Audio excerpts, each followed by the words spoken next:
Welcome back to my YouTube channel. ഇതൊരു most requested video ആണ്. ഈ വീഡിയോ ചെയ്യാൻ എന്താ ഇത്ര ലേറ്റ് ആയെന്ന് ചോദിച്ചാൽ ഞാൻ വിചാരിച്ചു നിങ്ങൾക്ക് അനാട്ടമി സബ്ജക്റ്റിനെ പറ്റി ആദ്യം ഒരു ഐഡിയ ഉണ്ടാവട്ടെ എന്ന്. ഇപ്പോൾ ക്ലാസ് ഒക്കെ സ്റ്റാർട്ട് ചെയ്യുന്നതിന് മുന്നേ ഞാൻ വന്ന അനാട്ടമി സബ്ജക്റ്റ് ഇങ്ങനെയാണ്, ഇത് ഇങ്ങനെയൊക്കെ പഠിച്ചാൽ നല്ലതായിരിക്കും, ഇങ്ങനെയൊക്കെ നോക്കി വെച്ചാൽ നിങ്ങൾക്ക് കൂടുതൽ മാർക്ക് സ്കോർ ചെയ്യാൻ പറ്റുമെന്നൊക്കെ ഞാൻ വന്ന് പറഞ്ഞാൽ നിങ്ങൾക്ക് ഒന്നും മനസ്സിലാവാൻ പോകുന്നില്ല. കാരണം നിങ്ങൾക്ക് ഈ സബ്ജക്റ്റിനെ പറ്റി ഒരു ഐഡിയ ഇല്ല. ഇപ്പോൾ ക്ലാസ്സൊക്കെ സ്റ്റാർട്ടായ ഒരു മാസമൊക്കെ കഴിഞ്ഞു. ഇപ്പം നിങ്ങൾക്ക് ഇങ്ങനെ ഒരു വീഡിയോ കാണുകയാണെങ്കിൽ കുറച്ചുകൂടെ യൂസ്ഫുൾ ആയിരിക്കും. കാരണം ഓൾറെഡി നിങ്ങൾക്ക് സബ്ജക്റ്റിനെ പറ്റി ഒരു ഐഡിയ ഉണ്ടല്ലോ. അപ്പോൾ അതുകൊണ്ടാണ് ഈ വീഡിയോ ഞാൻ ഇപ്പോൾ ചെയ്യാൻ കാരണം. അപ്പോൾ അനാട്ടമി സബ്ജക്റ്റ് പഠിക്കാൻ നിങ്ങൾ പാടുപെടുന്നവരാണെങ്കിൽ ഒരു കാരണവശാലും പേടിക്കേണ്ട ഒരാവശ്യമില്ല. ഈ വീഡിയോ നിങ്ങൾക്കുള്ളതാണ്. അപ്പോൾ ഈ വീഡിയോയിൽ ഞാൻ പറയാൻ പോകുന്നത് കുറച്ച് പ്രാക്ടിക്കൽ ടിപ്സ് ആൻഡ് സ്ട്രാറ്റജീസ് ആയിരിക്കും. നിങ്ങളുടെ പരീക്ഷ കുറച്ചും കൂടെ എളുപ്പമാക്കാനും കുറച്ചും കൂടെ മാർക്ക് സ്കോർ ചെയ്യാൻ പറ്റിയ കുറച്ച് വഴികളായിരിക്കും ഞാൻ പറഞ്ഞു തരാൻ പോകുന്നത്. അപ്പോൾ ഫസ്റ്റ് ടിപ്പ് എന്ന് പറഞ്ഞത് സബ്ജക്റ്റിനെ പറ്റി ബേസിക് ഐഡിയ ഉണ്ടാക്കാം.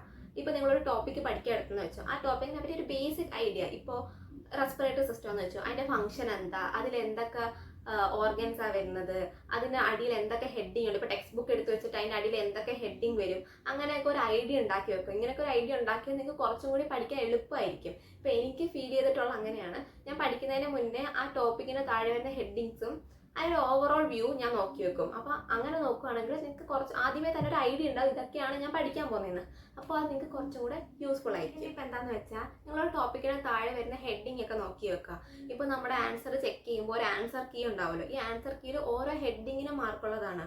അപ്പോൾ ഇൻ കേസ് ഒരു ഹെഡിങ് നിങ്ങൾ എഴുതാൻ മിസ് ചെയ്താൽ നിങ്ങൾക്ക് ആ മാർക്ക് കിട്ടാൻ പോകുന്നില്ല. ഇപ്പോൾ ഫോർ എക്സാമ്പിൾ ഡെൽറ്റോയിഡ് മസിലാണ് നിങ്ങൾക്ക് വന്ന ഷോർട്ട് നോട്ട് എന്ന് വെച്ചോ, അതിൽ നെർവ് സപ്ലൈ എഴുതേണ്ടി വരും, ബ്ലഡ് സപ്ലൈ എഴുതേണ്ടി വരും, നഴ്സിംഗ് ആപ്ലിക്കേഷൻ എഴുതേണ്ടി വരും. അപ്പോൾ ഇങ്ങനെ ഹെഡിങ് ഒക്കെ എഴുതേണ്ടി വരും. ഇതിലൊരു ഹെഡിങ് മിസ് ചെയ്താൽ നിങ്ങൾക്ക് അതിനുള്ള മാർക്ക് കിട്ടാൻ പോകുന്നില്ല. അപ്പോൾ നിങ്ങൾ നോക്കി വെക്കേണ്ട കാര്യം എന്ന് പറഞ്ഞാൽ ഈ ഹെഡിങ്സ് ഒക്കെ നോക്കി വെക്കുക. ഹെഡിങ് മാത്രം എഴുതി വെച്ചാൽ മതി എന്നല്ല ഞാൻ ഉദ്ദേശിക്കുന്നത്. ആ ഹെഡിങ്ങിൻ്റെ ഉള്ളിൽ വരുന്ന സാധനം എഴുതണം. ബട്ട് ഞാൻ പറഞ്ഞത് നിങ്ങൾക്ക് ഹെഡിങ് നോക്കി വെക്കുകയാണെങ്കിൽ നിങ്ങൾക്ക് ഓർമ്മ വരുമല്ലോ ഇതൊക്കെയാണ് ഇതിൻ്റെ താഴെ എഴുതാനുള്ളത്. ഇപ്പോൾ നഴ്സിംഗ് ഫൗണ്ടേഷൻ ആണെങ്കിൽ ഹെഡിങ് ആണ് വളരെ ഇമ്പോർട്ടൻ്റ് ആയിട്ടുള്ള കാര്യം.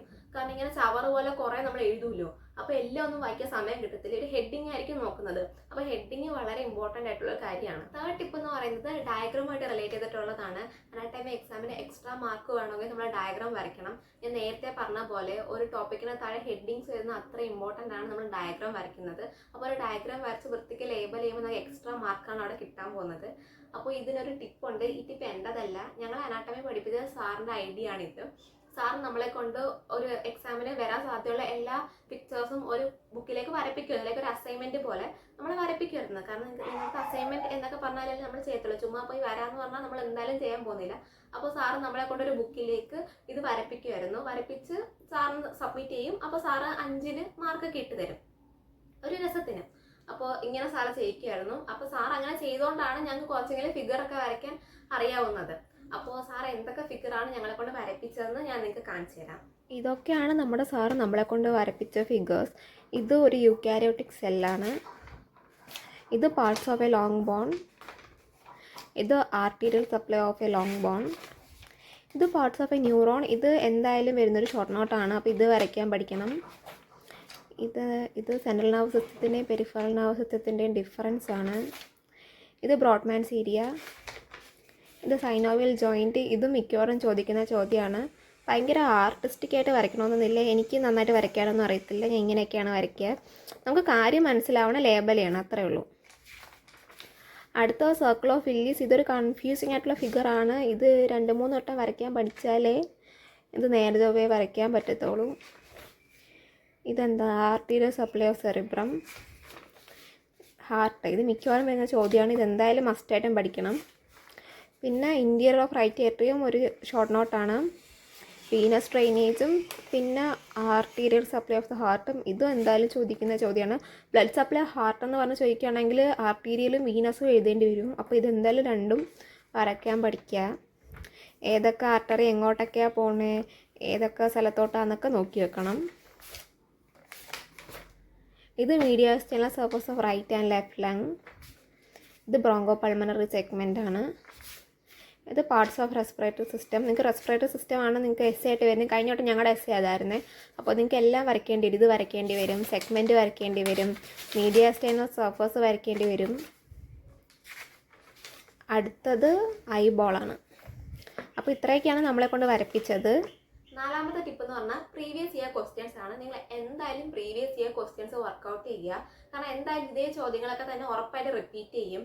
ഇപ്പോൾ ഒരു 10 ചോദ്യം ഉണ്ടെങ്കിൽ അതിൽ 6 ചോദ്യം റിപ്പീറ്റ് ചെയ്യുന്ന ചോദ്യം തന്നെ ആയിരിക്കും. ഇപ്പോൾ എസ് എന്നൊക്കെ പറയുന്നത് എന്തായാലും മുമ്പ് ഏതെങ്കിലും വർഷം ചോദിച്ച എസ് തന്നെ ആയിരിക്കും വീണ്ടും വീണ്ടും ചോദിക്കുന്നത്.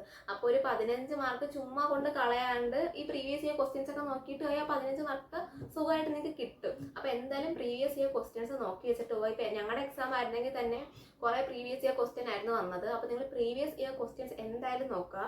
പ്രീവിയസ് ഇയർ ക്വസ്റ്റ്യൻ നോക്കിയിട്ട് ആ ക്വസ്റ്റ്യൻ എന്തൊക്കെയാണോ ആ ക്വസ്റ്റ്യൻ്റെ താഴെ വരുന്ന ഹെഡിങ്സ് നിങ്ങൾക്ക് മറന്നു പോകാൻ സാധ്യതയുള്ള എന്തെങ്കിലും പോയിന്റ് ഒക്കെ ഉണ്ടെങ്കിൽ നിങ്ങളൊരു ബുക്കിലേക്ക് എഴുതി വെക്കുക. അത് എന്തായാലും യൂസ്ഫുൾ ആയിരിക്കും. ഇനി 5ാമത്തെ ടിപ്പ് എന്ന് പറഞ്ഞാൽ ഷോർട്ട് നോട്ട്സ് ആണ്.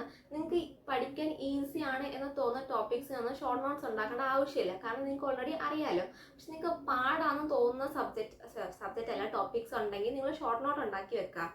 അപ്പോൾ നിങ്ങൾക്ക് ഷോർട്ട് നോട്ട് ഉണ്ടാക്കുമ്പോൾ നിങ്ങളായിട്ട് എഴുതുമ്പോൾ നിങ്ങൾക്ക് കുറച്ചുകൂടെ ഓർമ്മ കാണും. അപ്പോൾ നിങ്ങൾക്ക് പാടാണ് എന്ന് തോന്നുന്ന ഏതെങ്കിലും ടോപ്പിക് ഉണ്ടെങ്കിൽ ഷോർട്ട് നോട്ട് ഉണ്ടാക്കുക. പിന്നെ 2 ടൈപ്പ് കാറ്റഗറി ഓഫ് സ്റ്റുഡൻസ് ഉണ്ട്. ചിലർക്ക് ടെക്സ്റ്റ് ബുക്ക് വായിച്ച് പഠിക്കുന്നതാണ് ഇഷ്ടം, ചിലർക്ക് സ്വന്തം കൈയക്ഷരത്തിൽ എഴുതിയ നോട്ട് വായിക്കുന്നതായിരിക്കും ഇഷ്ടം. അപ്പോൾ നിങ്ങൾക്ക് ഏതാണോ കംഫർട്ട് അതനുസരിച്ച് പഠിക്കുക. അല്ലാണ്ട് വേറൊരാൾ ഷോർട്ട് നോട്ട് ഉണ്ടാക്കുന്നു അതുകൊണ്ട് എനിക്ക് ഷോർട്ട് നോട്ട് ഉണ്ടാക്കണം എന്ന് വിചാരിച്ച് നിങ്ങൾ ഉണ്ടാക്കേണ്ട ആവശ്യമില്ല. ഇപ്പം നിങ്ങൾക്ക് ടെക്സ്റ്റ് ബുക്ക് വായിച്ചാലാണ് കുറച്ചും കൂടെ കംഫർട്ട് എന്ന് തോന്നുകയാണെങ്കിൽ നിങ്ങൾ അങ്ങനെ തന്നെ ഫോളോ ചെയ്താൽ മതി. ഇപ്പം എനിക്ക് കുറച്ചും കൂടെ ടെക്സ്റ്റ് ബുക്ക് വായിക്കുന്നതാണ് ഇഷ്ടം. അപ്പോൾ എനിക്ക് ഷോർട്ട് നോട്ട്സ് ഉണ്ടാക്കലൊക്കെ വളരെ കുറവാണ്. അപ്പോൾ എനിക്ക് ടെക്സ്റ്റ് ബുക്ക് ഫുള്ള് വായിച്ചാലേ എനിക്കൊരു സാറ്റിസ്ഫാക്ഷൻ കിട്ടത്തുള്ളൂ. അപ്പോൾ ഞാൻ ടെക്സ്റ്റ് ബുക്ക് വായിക്കുന്ന ഒരാളാണ്. അപ്പോൾ നിങ്ങൾക്ക് അങ്ങനെയാണെങ്കിൽ നിങ്ങൾ അങ്ങനെ എടുക്കുക. എൻ്റെ ക്ലാസ്സിൽ കുറേ കുട്ടികളുണ്ട് ഷോർട്ട് നോട്ട് ഉണ്ടാക്കി സ്വന്തം കൈയക്ഷരത്തിൽ എഴുതിയ കാര്യങ്ങൾ വായിച്ചാൽ അവർക്ക് മനസ്സിലാവും. അപ്പോൾ 2 ടൈപ്പ് ഓഫ് സ്റ്റുഡൻസ് ഉണ്ട്. അപ്പോൾ നിങ്ങൾക്ക് ഏതാണോ കൂടുതൽ കംഫർട്ട് എന്ന് തോന്നിയാൽ അങ്ങനെ നോക്കി ഷോർട്ട് നോട്ട്സ് ഉണ്ടാക്കുകയോ ഉണ്ടാക്കാതിരിക്കുകയോ ചെയ്യാം. അടുത്ത് ഞാൻ പറയാൻ പോകുന്ന വളരെ ഇമ്പോർട്ടൻ്റ് ആയിട്ടുള്ള ടിപ്പാണ് നമ്മുടെ മെൻ്റൽ ആൻഡ് ഫിസിക്കൽ ഹെൽത്ത്. ഈ മെൻ്റൽ ഫിസിക്കൽ ഹെൽത്ത് കളഞ്ഞിട്ട് നമ്മൾ കുറേ പഠിച്ചെന്ന് പറഞ്ഞിട്ട് ഒരു ഉപയോഗവും ഇല്ല. അപ്പോൾ നിങ്ങൾ നിങ്ങളുടെ മെൻ്റൽ ഫിസിക്കൽ ഹെൽത്ത് കാത്തു സൂക്ഷിക്കുക. 24 hours കുത്തിയിരുന്ന് പഠിക്കാനോ ഉറക്കമൊഴിച്ചോ ഫുഡ് കഴിക്കാണ്ടോ ഫ്രണ്ട്സിനോട് സംസാരിക്കാണ്ടോ കറങ്ങാൻ പോകാണ്ടോ പഠിക്കണമെന്നൊന്നും ആരും നിങ്ങളോട് പറയത്തില്ല. നിങ്ങൾ എന്തായാലും ഇതിന് എല്ലാത്തിനും നിങ്ങൾ സമയം കണ്ടുപിടിക്കുക. പഠിക്കാനൊരു സമയം, ഫ്രണ്ട്സിനോട് കറങ്ങാനൊരു സമയം, നിങ്ങളുടെ എൻ്റർടൈൻമെൻറ്റിനൊക്കെ ഒരു സമയം. ഇപ്പം ഞാൻ എല്ലാവിധ പരിപാടിക്കും ഞാൻ പോകുമായിരുന്നു. എന്നിട്ടും ഞാൻ ഡിസ്റ്റിങ്ഷൻ വാങ്ങി എന്ന് പറയുമ്പോൾ ലൈക്ക് എൻ്റെ എക്സാമിന് തലേന്ന് വരെ ഞാൻ ഡാൻസ് കളിക്കാൻ പോയ ഒരാളാണ്. എന്നിട്ടും ഞാൻ എക്സാം എഴുതി പാസ്സായി ഡിസ്റ്റിങ്ഷൻ ഒക്കെ വാങ്ങി എന്ന് പറഞ്ഞാൽ നമ്മളെ കൊണ്ട് പറ്റുമെന്ന് നിങ്ങളങ്ങ് വിചാരിച്ച് കാര്യങ്ങളൊക്കെ ചെയ്താൽ മതി. നമ്മൾ കോൺഫിഡൻ്റ് ആയിട്ടിരിക്കാം. ഞാൻ നേരത്തെ പറഞ്ഞല്ലോ, ഇപ്പോൾ 5% നോളജ് എനിക്ക് മിക്കവാറും കാണത്തുള്ളൂ. ബാക്കി എൻ്റെ 95% ആറ്റിറ്റ്യൂഡും കോൺഫിഡൻസും ആണ്. കാരണം നമ്മൾ കുറേ കരഞ്ഞുകൊണ്ടിരുന്ന് എനിക്കൊന്നും അറിയത്തില്ല എന്ന് പറഞ്ഞാൽ കരഞ്ഞുകൊണ്ടിരുന്നിട്ട് ഒരു കാര്യമില്ല. കാരണം ഉള്ളതും കൂടെ പോകത്തുള്ളൂ. അപ്പോൾ നിങ്ങൾ കോൺഫിഡൻ്റ് ആയിട്ട് ഇരിക്കുക. ഒരു എക്സാമിന് ഒരു ക്വസ്റ്റ്യൻ പേപ്പർ കണ്ട ഇത് എനിക്ക് അറിയത്തില്ല എന്ന് പറഞ്ഞ് വിടരുത്. നമ്മൾ എന്തെങ്കിലുമൊക്കെ കൈ കിട്ടുന്ന എന്തെങ്കിലുമൊക്കെ എഴുതി വെക്കുക. ചിലപ്പോൾ അത് കറക്റ്റ് ആയാലോ. നഴ്സിംഗ് ഫൗണ്ടേഷന് ഈ ടിപ്പ് എന്തായാലും വർക്കാവും. കൈ കിട്ടുന്ന എന്തെങ്കിലുമൊക്കെ എഴുതി വെക്കുക, കുറേ എഴുതി വെക്കുക. നമ്മുടെ കയ്യിൽ നിന്ന് തള്ളാൻ തന്നെ കാണും ഒരു പേജ്. അപ്പോൾ നമുക്ക് ഓൾറെഡി ആ ടോപ്പിക്കിനെ പറ്റി അറിയാമെങ്കിൽ എത്ര പേജ് എഴുതായിരിക്കും നിങ്ങളൊന്ന് ആലോചിച്ച് നോക്ക്. അപ്പോൾ നിങ്ങൾക്ക് ഒരു ടോപ്പിക് അറിയത്തില്ല എന്ന് പറഞ്ഞ് വിഷമിക്കേണ്ട ആവശ്യമില്ല. നിങ്ങൾ എന്തെങ്കിലുമൊക്കെ എഴുതി വെക്കുക. എന്തായാലും നിങ്ങൾക്ക് അതിലൊരു 1/2 മാർക്കോ 1 മാർക്കോ ഒക്കെ വീഴും. അപ്പോൾ ഇന്നത്തെ വീഡിയോ ഇത്രയൊക്കെ ഉള്ളൂ. ഇതൊരു കുഞ്ഞു വീഡിയോ ആണ്. ഞാൻ വിചാരിക്കുന്നു നിങ്ങൾക്ക് ഇത് യൂസ്ഫുൾ ആയിരിക്കുമെന്ന്. ഞാൻ ചെയ്ത കുറച്ച് കാര്യങ്ങളും ഞാൻ ചെയ്ത കുറച്ച് പ്രാക്ടിക്കൽ കാര്യങ്ങളൊക്കെ ഇൻക്ലൂഡ് ചെയ്ത ഒരു വീഡിയോ ആണ്. ഇതിനപ്പുറം ടിപ്സ് എന്തെങ്കിലും നിങ്ങൾക്ക് നിങ്ങളുടേതായി ഉണ്ടെങ്കിൽ ഇതിൻ്റെ താഴെ വന്ന് കമൻറ്റ് ചെയ്യുക. ഇത് വായിക്കുന്ന മറ്റുള്ളവർക്കും കൂടെ കുറച്ച് യൂസ്ഫുൾ ആയിരിക്കും. അപ്പോൾ എല്ലാവരും റിലാക്സ്ഡ് ആയിട്ട് പഠിക്കുക. ഒന്നും പേടിക്കേണ്ട ആവശ്യമൊന്നുമില്ല. ഇൻ കേസ് ഏതെങ്കിലും എക്സാമിന് നമ്മൾ പൊട്ടിപ്പോയി, ഇപ്പോൾ ഒരു സെക്ഷണൽ എക്സാമിന് പൊട്ടിപ്പോയെന്ന് വെച്ചോ, ഒന്നും പേടിക്കേണ്ട ആവശ്യമില്ല. കാരണം ഞാൻ എൻ്റെ ഫസ്റ്റ് സെക്ഷണൽ എക്സാമിന് പൊട്ടിയ കുട്ടിയാണ്. ഏകദേശം എത്ര മാർക്കായിരുന്നു, 1 മാർക്കിന് എന്തോ പൊട്ടിയ കൊച്ചായിരുന്നു ഞാൻ. എൻ്റെ ക്ലാസ്സിൽ ഫസ്റ്റ് സെക്ഷണൽ എക്സാമിന് മെജോറിറ്റി ഏകദേശം 2 or 3 പേരെന്തേ ജയിച്ചോളെന്ന് തോന്നുന്നു. ബാക്കി എല്ലാവരും പൊട്ടി. കാരണം നമ്മൾ അത്ര ജോളിയായിട്ട് നടന്നേ. പക്ഷെ ഫസ്റ്റ് സെക്ഷണൽ എക്സാമിന് പൊട്ടിയതിന് ശേഷം എല്ലാവർക്കും മനസ്സിലാവാൻ തുടങ്ങി നമ്മൾ ഇങ്ങനെ കളിച്ച് ജയിച്ച് നടന്നാൽ ഒന്നും നടക്കാൻ പോകുന്നില്ലാന്ന്. അപ്പം നിങ്ങൾ പേടിക്കേണ്ട ആവശ്യമൊന്നുമില്ല. ഇപ്പം നിങ്ങൾ പഠിക്കാൻ ഇപ്പം നിങ്ങൾക്ക് കുറച്ച് പാടാണ്, ഇപ്പോൾ കുറച്ച് പുറമോട്ടാണെന്നുണ്ടെങ്കിൽ നിങ്ങൾ പേടിക്കേണ്ട. നമുക്ക് പയ്യെ പഠിച്ചെത്താവുന്നതേ ഉള്ളൂ.